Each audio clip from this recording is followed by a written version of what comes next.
유난히 추웠던 한 주였던 것 같습니다. 어떻게 지내셨는지요? 한파 속에서도 우리의 건강을 지키신 하나님께 감사드리면서 이 아침 교회를 이룬 여러분들 함께 따뜻한 주님의 온기와 주의 진리로 충만한 하루가 되시기를 주의 이름으로 축원드리겠습니다. 지난주에 창세기 37장에 기록된 말씀을 보면서 특별히 요셉의 꿈을 좀 보았습니다. 그리고 그 꿈을 보면서 요셉 이야기의 초점을 다시 한번 잡았어요. 요셉의 꿈은 우리가 흔히 말하는 꿈, 그러니까 비전, 소원, 열망 이런 것들이 아니라 하나님이 일방적으로 심어 넣어주신 하나님의 자기 계시였다 하는 것을 우리가 한번 생각해 보았습니다.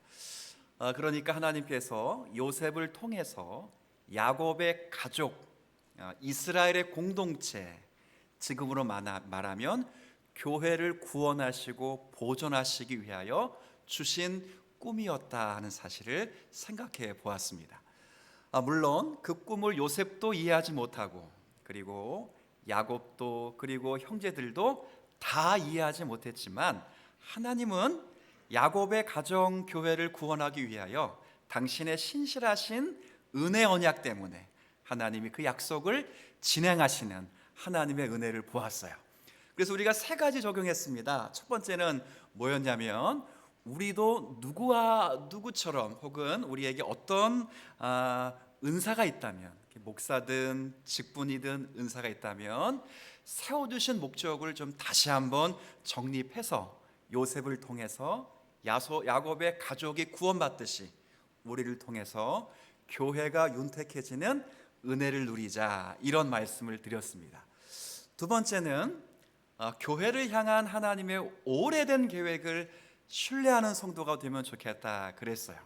요셉에게 꿈을 주셔서 요셉을 통해서 야곱의 가정을 구원하시는데 야곱 가정 분위기가 어땠다고요? 조금 표현이 그렇지만 완전히 망가지고 거의 개판 수준이었습니다. 그러나 하나님은 그 가정을 포기하지 않으시고 요셉을 통해서 구원하신 것처럼 교회가 조금 불편하고 마음에 드는 것이 없을지라도 이 교회를 향한 하나님의 오래된 계획을 신뢰하면서 기도하는 성도들이 되자, 이런 말씀을 드렸고요. 마지막에는 교회뿐 아니라 나를 향한 하나님의 구원 계획을 신뢰하면서 하나님의 섭리 앞에 머리를 조아리고, 조금 답답하고 더디되는 일처럼 보일지라도 이 얽혔던 모든 실타래를 하나님은 섭리로 풀어내실 것을 믿고, 착한 일을 시작하신 그분께서 그리스도의 날까지 이루실 것을 믿고 인내하며 기대하자, 이런 말씀을 드렸습니다. 맞아요? 네. 지난주 이렇게 말씀 나누고, 제가 오늘 특별히 이 이야기를 서론으로 이렇게 복습을 하는 이유가 있습니다. 그거는 오늘 이야기가 이 본문의 연속적인 이야기이기 때문에 그렇습니다. 자, 오늘 어떻게 시작하냐면 한번 2절 한번 볼까요? 오늘 본문 읽었습니다. 어떻게 시작됐나요? 야곱의 족보는 이러하니라. 한번 절 보세요. 약간의 한번 질문입니다. 족보 이야기가 나오면 재밌다, 재미없다. 시작. 왜 그렇게 느끼세요? 왜 그렇게 느끼냐면 주로 뭐가 나오니까? 이름이 나오니까. 근데 오늘 30장 읽었는데 이름이 나오던가요? 스토리가 나오던가요? 이야기가 나오던가요? 이야기가 나옵니다. 그러니까 여러분, 이 족보라는 히브리어 단어가 톨레돗이라고 하는 단어인데, 기억하실 건 없지만 이 톨레돗이라는 단어가 후손, 가문 이런 의미이기도 하지만, 그렇게 쓰여질 때는 밑에 이름들이 쭉 나와요. 근데 그렇게 쓰이지 않고 어떤 사건을 언급할 때는 이걸 번역할 때 이렇게 의미로 번역하면 돼요. 역사. 그러면 야곱에게 비롯된 뭐가 이러하니라? 역사가 이러하니라. 혹은 이야기, 이렇게 번역해도 돼요. 그러면 야곱의 이야기가 이러하니라.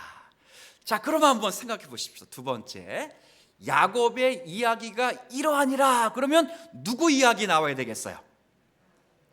오늘 굉장히 제가 어려운 것들을 질문한 것 같아서 죄송한 감이 있지만, 야곱의 이야기는 이러하니라. 그러면 누구 이야기 나와야 된다고요?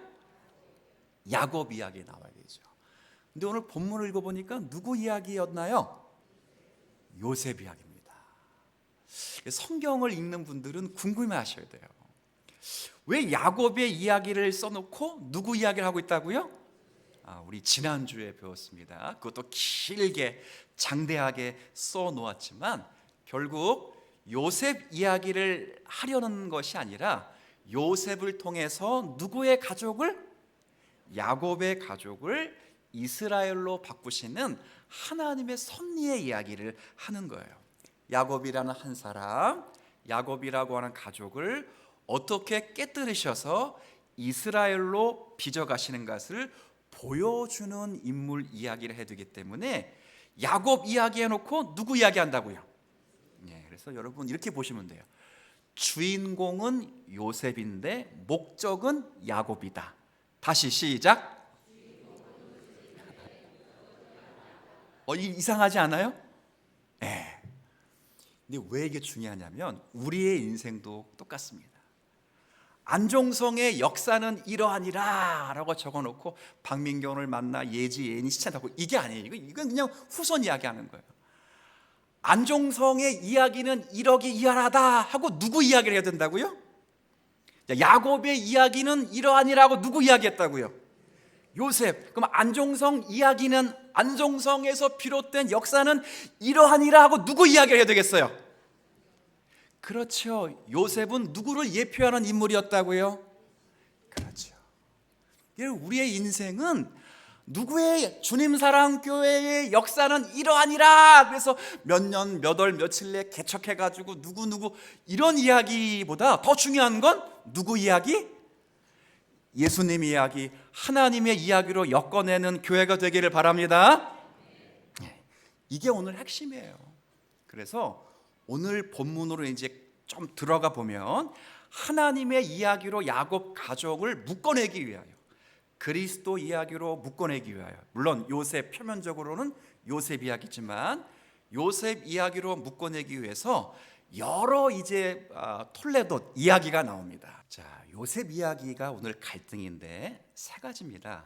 하나는 편애, 그리고 하나는 미움, 그리고 하나는 증오 이야기인데 이 이야기를 엮어서 하나님의 이야기, 그리스도 이야기를 오늘 본문에 하고 있어요.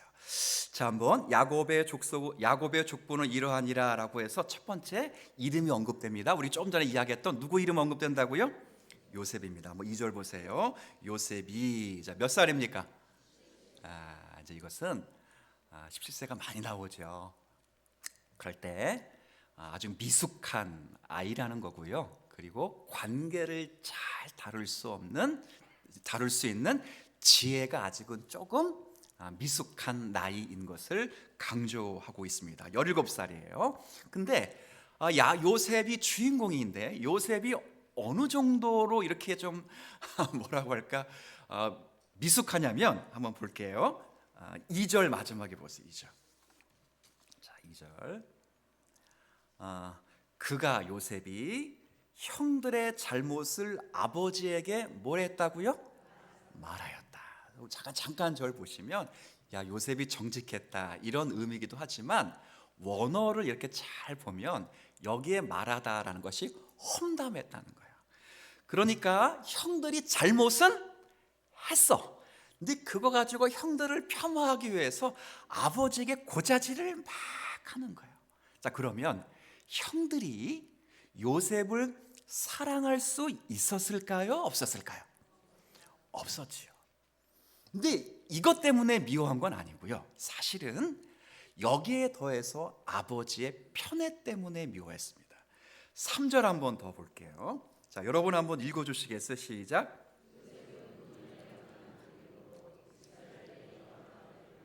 그를 더 사랑함으로. 자, 여기까지.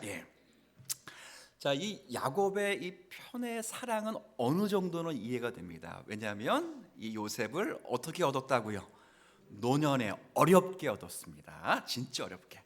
근데 이것보다 더 중요한 이유가 있어요. 여러 아내들이 있었지만 야곱이 제일 사랑했던 아내가 누구예요?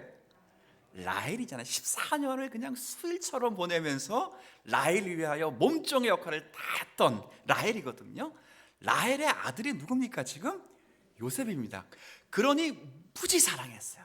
그래서 그에게 뭘 입혔냐면 채색옷을 입혔는데, 이 채색옷은 해석마다 다르지만 왕궁에서 왕자들 아니면 왕족들이 입는 옷이다 이렇게 말하는 분도 있고, 그 내력 있는 집안의 장자들이 입는 옷이다라고 해요. 근데 뭐 이게 누가 입는 옷이 중요한 게 아니라 이 옷을 딱 입히는 순간 너는 나에게 어떤 사람이다? 특별한 사람이다. 그러면 생각을 해보세요. 다른 형제들은 그 아이에게 그것을 딱 입히는 순간, 그래서 너는 특별한 아이다 그러면 자기들은 어떻게 느꼈겠어요? 너희들은 특별하지 않다 이렇게 생각을 했다고요. 이게 야곱이 잘한 걸까요? 못한 걸까요? 못한 거예요. 못한 거예요. 이 야곱이 하나님 만난 사람입니다.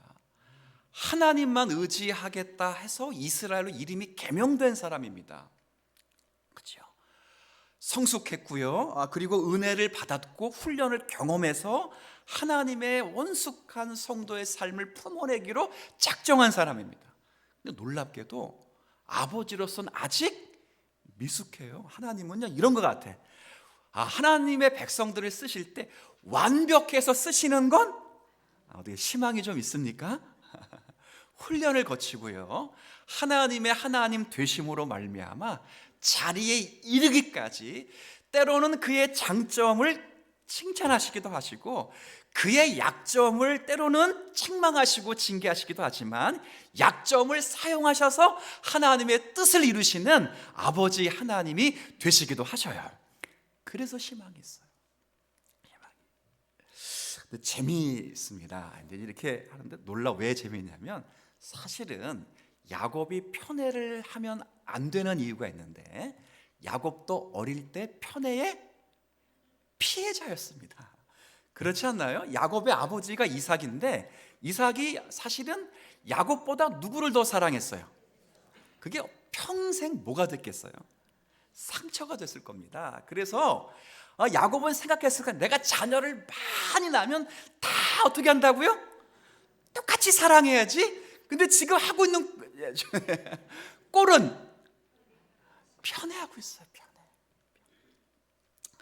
지금 이 야곱도 믿음이 완숙하지 않고 요셉도 미숙하다는 거예요. 미숙하다. 참 재밌어요. 물론 이런 과정 속에서 이제 우리에게 성경을 독자들에게 신약을 읽고 있는 특별히 우리들에게는 어떤 복음의 메시지 원리를 발견할 수 있도록 또한 소망을 주기도 합니다. 아버지로부터 사랑받는 아들, 이 실체가 누구십니까?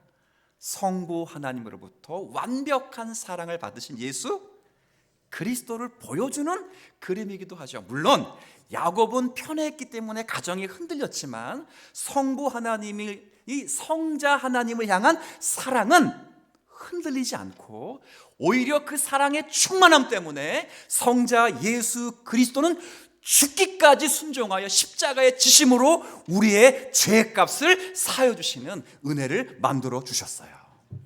복음을 미리 볼 수 있는 어떤 소스를 제공하기도 하지만 그럼에도 여전히 야곱 또한 뭐 했다고요?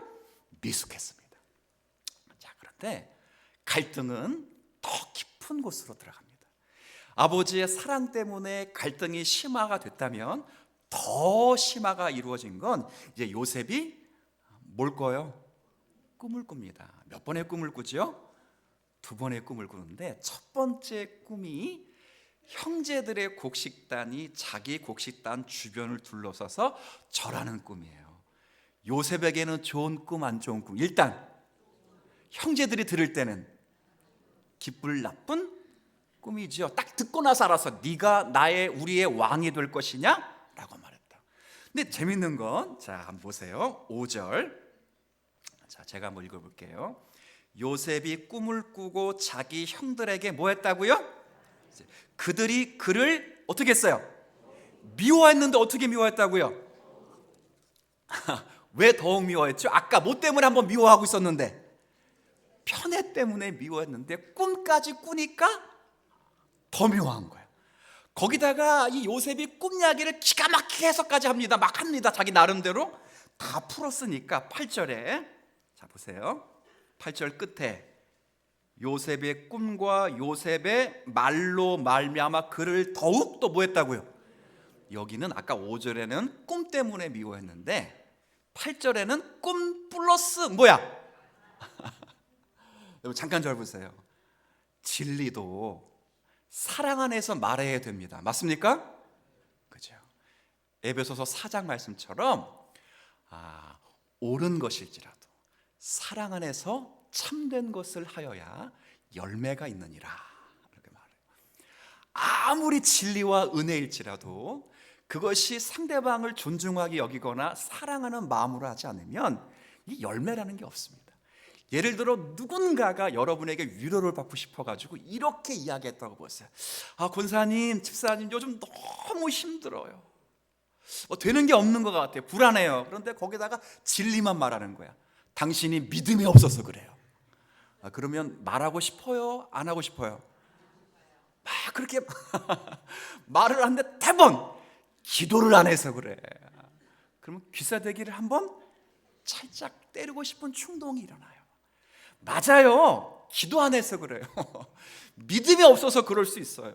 그런데 그걸 말하는 방식이 그래서는 안 돼요. 아주 어려워요. 근데 두 번째 이제 꿈을 꿉니다. 두 번째 꿈은 이제 해와 달과 11별이 자기에게 또 뭐예요? 자 보세요. 미움 받았어요. 꿈꿔서 더 미움 받았어요. 이걸 또 죄송하지만 뻔데 없이 막 자기 자랑질하다 말아서 더더욱 미움받았어요. 두 번째 꿈을 꿉니다. 여러분 같으면 말할까요? 안 말할까요? 말할까 안 말할까요? 안 말해야지. 근데 요셉은 어떻게 했을까요? 자 보세요. 9절 요셉이 다시 꿈을 꾸고 그의 형들에게 말해. 잠깐 보세요. 요셉은 뭐 했다고요? 이런 은사를 주접의 은사라. 이런 분들이 있더라고. 진짜 있더라. 우리 교회에 있는 게 아니고 있더라고. 말을 해요. 그래서 어떻게 됐을까요? 자, 11절 앞부분만. 그의 형들은 이제는 미워한다, 더욱 미워한다. 이것도 아니야. 뭐 한다고요? 여기서 미워하다, 시기하다가 히브리어 단어가 다른데 여기에 시기하다는 증오하다는 것이고 미움이 폭발했다는 거예요. 그럼 뭐만 남았어 이제? 죽이는 일만 남아. 그 단계까지 갔다는 거예요. 보세요. 요셉도 미숙하고 아버지 야곱도 성숙하지 못하고 형제들은 이 미숙한 정도가 아니라 뭐요? 완악합니다. 진짜 완악합니다. 왜 그러냐면 요셉이 높아지는 꼴을 못 보는 거예요. 사실상 제가 지난주 설교를 감안한다면 요셉의 준 꿈은 요셉 자신의 성공담이 아니잖아요. 하나님의 구원 계획이잖아요. 형제들이 완악해서 요셉의 꿈을 짓밟는다는 것은 요셉이 높아지는 것을 짓밟는 게 아니라 하나님의 구원 계획을 지금 말살시키는 행위와 똑같아요. 뭐가 없어서 그런 거예요? 영적인, 한번 따라해 주면 좋겠어요. 영적인 지각. 영적인 지각이 없어서 그래요. 성도는 영적인 지각이라는 것이 좀 있어야 돼. 무슨 말이냐면 영적인 지각이 없으면 하나님의 말씀도 위협이 되고요. 영적인 지각이 없으면 상황을 해석하는 데 있어서 굉장히 편협적으로 자기 중심으로 해석합니다.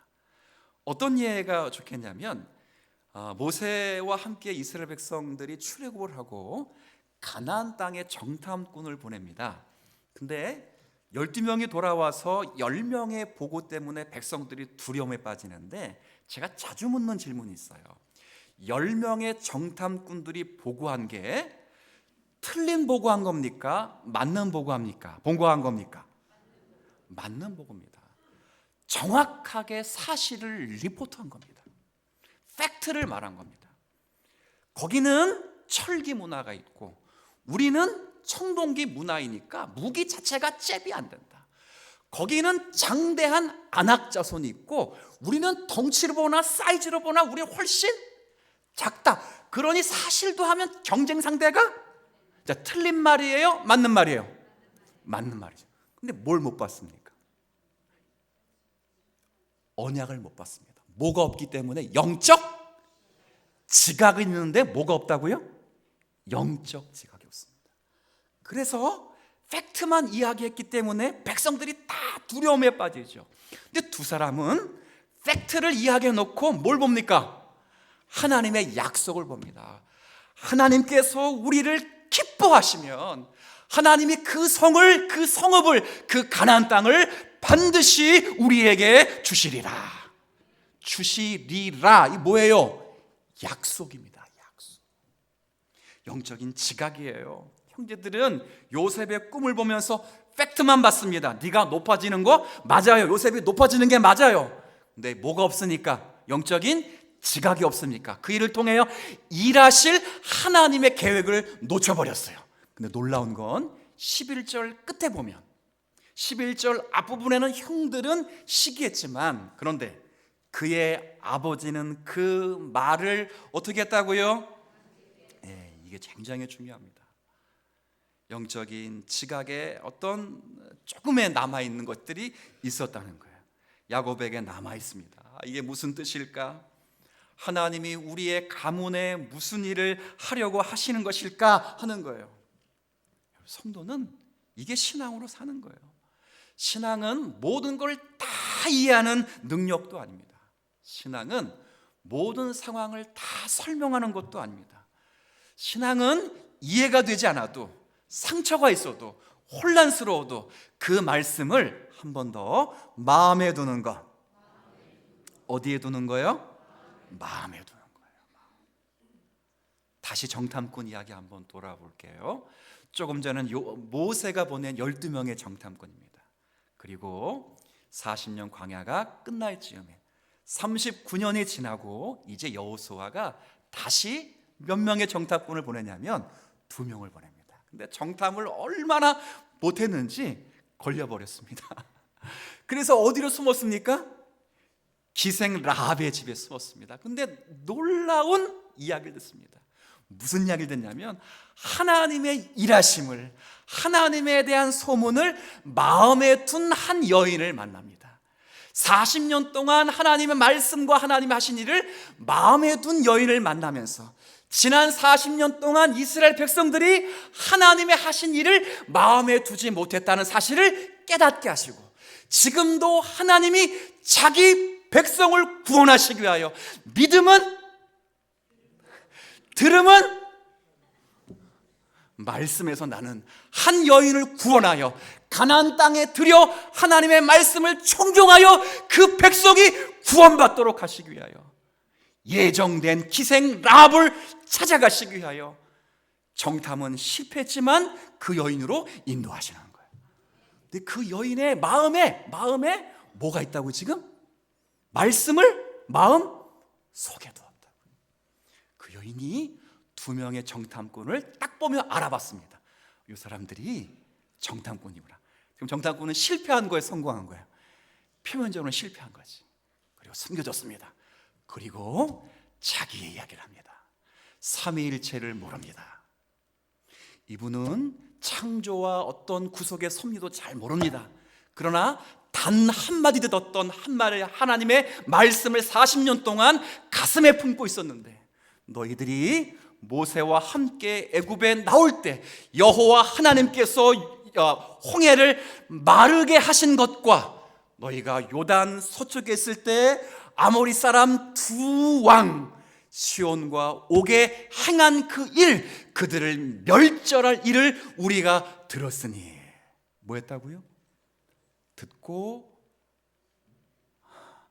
마음으로 간직하고 마음이 떨렸고 내가 그 소식을 들을 때 정신을 잃었노라. 자, 어디에 두는 거예요 지금? 마음에 둔 거예요. 마음. 여러분 되게 재밌습니다. 하나님은 오늘도 이런 사람을 찾아요. 팩트, 리포트에 대해서 보고하는 사람이 아니라 하나님의 이야기, 말씀들이 잘 이해되지 않아도 내 상황을 모두 다 설명하지 않아도 어디에 두는 사람? 마음에 두고 영적 지각을 사용하기를 원하는 한 사람을 통해서 그의 차이를 통해 하나님은 그 가정을 역사하시고 교회를 바꾸시고 하나님의 나라를 세우시는 하나님의 역사의 일을 여러분이 보셨으면 좋겠어요. 다시 이제 처음으로 돌아와야 돼요. 오늘은 본문은 여기까지예요. 자, 아까 누구의 족보는 이러하다고요? 예, 야곱의 족보는. 야곱의 이야기는 이럽니다. 근데 야곱의 이야기 해놓고 누구 이야기 했다고요? 지금까지 요셉 이야기 했습니다. 요셉 이야기를 통해 그 집안이 지금 어떻다고요? 갈등이 점점점 심화돼서 폭발하기 일보 직전입니다. 자, 그런데 여기에 어떻게 하나님의 이야기가 있는가? 제가 한번 이렇게 물어볼게요. 만약에 야곱이 요셉을 편애하지 않았었더라면, 만약에 요셉이 꿈을 꾸고도 형들에게 어떻게 이렇게 잘 말하지 않았었더라면, 그리고 형제들도 요셉을 너무 사랑해서 요셉이 그런 꿈을 이야기했더라도 완악하게 반응하지 않았었더라면, 마지막에 형들은 시기했지만 야곱은 그 말을 마음에 두지 않았더라면, 자, 물어보겠습니다. 요셉이 애굽으로 팔려갈 수 있었을까요? 없었을까요? 없었습니다. 없었습니다. 하나님의 구원 역사를 이루는 섭리의 자리에 비록 편애와 미움과 시기와 증오와 폭력이 난무하는 그 갈등의 한 복판에서도 야곱의 이야기를, 요셉의 이야기를 통해 그 가정을 구원하시기를 기뻐하시는 하나님은 단 한 번도 당신의 구원 역사를 갈등 속에서도 접지 않으시는 신실하신 하나님이시라는 거예요. 이게 왜 우리의 이야기에 하나님의 이야기가 될 수 있고 그리스도의 이야기가 될 수 있는 것입니까? 여러분 가운데 여러분을 자랑할 사람이 어디에 있겠습니까? 고린도전서 1장의 말씀처럼 형제들아 너희의 부르심을 보라. 육체를 따라 문벌이 좋은 사람이 아무도 없고 권능에 능한 사람이 아무도 없고 지혜가 충만한 사람도 아무도 없다. 이건 우리를 꾸짖기거나 책망하기 위함이 아니라 하나님은 그래도 은혜를 위하여 일하신다는 거예요. 아무 육체도 하나님 앞에 자랑할 수 없게 하셔서 너희는 하나님으로부터 나서 그리스도 예수 안에 있고 예수는 하나님께로부터 나와서 너희 안에 지혜와 의로움과 거룩함과 구원함이 되시기 위하여 하나님이 지금도 너희의 문벌 약함, 지혜가 완악함, 그리고 능력이 없음에도 불구하고 하나님은 지금도 역사하고 계시느니라. 그런 1장 마지막이 뭐예요? 자랑하는 자는 오직 주만 자랑하는. 여러분, 우리도 마찬가지입니다. 여러분의 이야기가 사실은 야곱의 이야기가 요셉의 이야기가 될 수밖에 없는 것처럼 우리 모두의 이야기는 사실은 하나님의 이야기와 그리스도 이야기가 되어야 됩니다. 이것을 위해서는 반드시 아까 11절에 읽었던 것처럼 하나님의 말씀을 어디에 두어야 된다고요? 마음에 두어야 됩니다. 약속의 말씀에 대한 분명한 신뢰가 있어야 됩니다. 그렇지 않으면 여러분이 가지고 있는 지각을 가지고 다 사실로 인한 팩트 리포트만 합니다. 리포트만 하고 있으면 교회가 어렵단다, 내가 힘들다, 이것밖에 보이지 않습니다. 반면에 약속을 붙들면 상황은